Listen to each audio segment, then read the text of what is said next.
Next Pushpa 2 చూసినా నాకు ఎందుకో మహేష్ బాబు గారి బిజినెస్ మ్యాన్ సినిమా చూసిన ఫీలింగ్ అనిపించింది. సో పుష్ప అంటే బ్రాండ్ అని చెప్పి డైలాగ్ ఉంటుంది. ఆ బిజినెస్ మ్యాన్ సినిమాలో ఆల్రెడీ వాడేశారు. సూర్య అంటే నేను కాదు, ఇట్స్ బ్రాండ్ అని చెప్పి మాట్లాడడం జరిగింది. సో ఈ సినిమాలో సీఎం దించేస్తారు, ఆ సినిమాలో పిఎం దించేస్తారు. అవునా? ఇంకోటి ఏమో ఈ సినిమాలో ఈయన గ్యాంగ్ అందరూ పెట్టుకుంటాడు, రౌడీలని గ్యాంగ్ అందరూ మెయింటైన్ చేస్తాడు. అలాగే సూర్యాబాయ్ కూడా ఒక గ్యాంగ్ని మెయింటైన్ చేయడం అలాంటివి చేయడం జరుగుతుంది. ఇందులో పోలీసులను ఎదిరించి మాట్లాడతారు, ఆ సినిమాలో కూడా పోలీసులు ఏదో ట్యాక్స్ కట్టిస్తారు.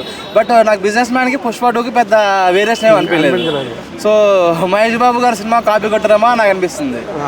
మీరు చాలా దూరం కంపేర్ చేస్తారు అయితే. మీరు ఒకసారి మీరు చూస్తే మీరు మొత్తం సినిమా ఆలోచిస్తారు. ఇక్కడ సీఎం దించుతారు, అక్కడ పిఎం దించుతారు, పెద్ద తేడా ఏం లేదు అక్కడ.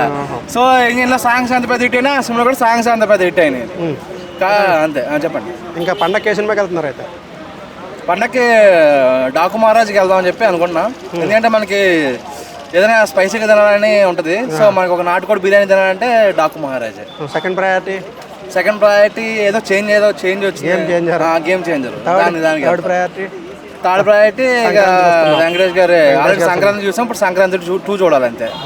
ఆ సంక్రాంతి 1 అది, సంక్రాంతి 2 ఇది. అంటే ఈ 3 సినిమాలని అంచనా వేసుకుంటే సో బ్లాక్ బస్టర్ హిట్ కొట్టే సంక్రాంతి హీరో ఎవరని మీరు అనుకుంటున్నారు? బాలయ్యబాబు గారు. చూసుకోవాల్సిన అవసరం లేదు. 100 కోట్ల సినిమా బాలయ్యబాబు గారిది 100%. ప్రొడ్యూసర్లకి పంట పడినట్టే.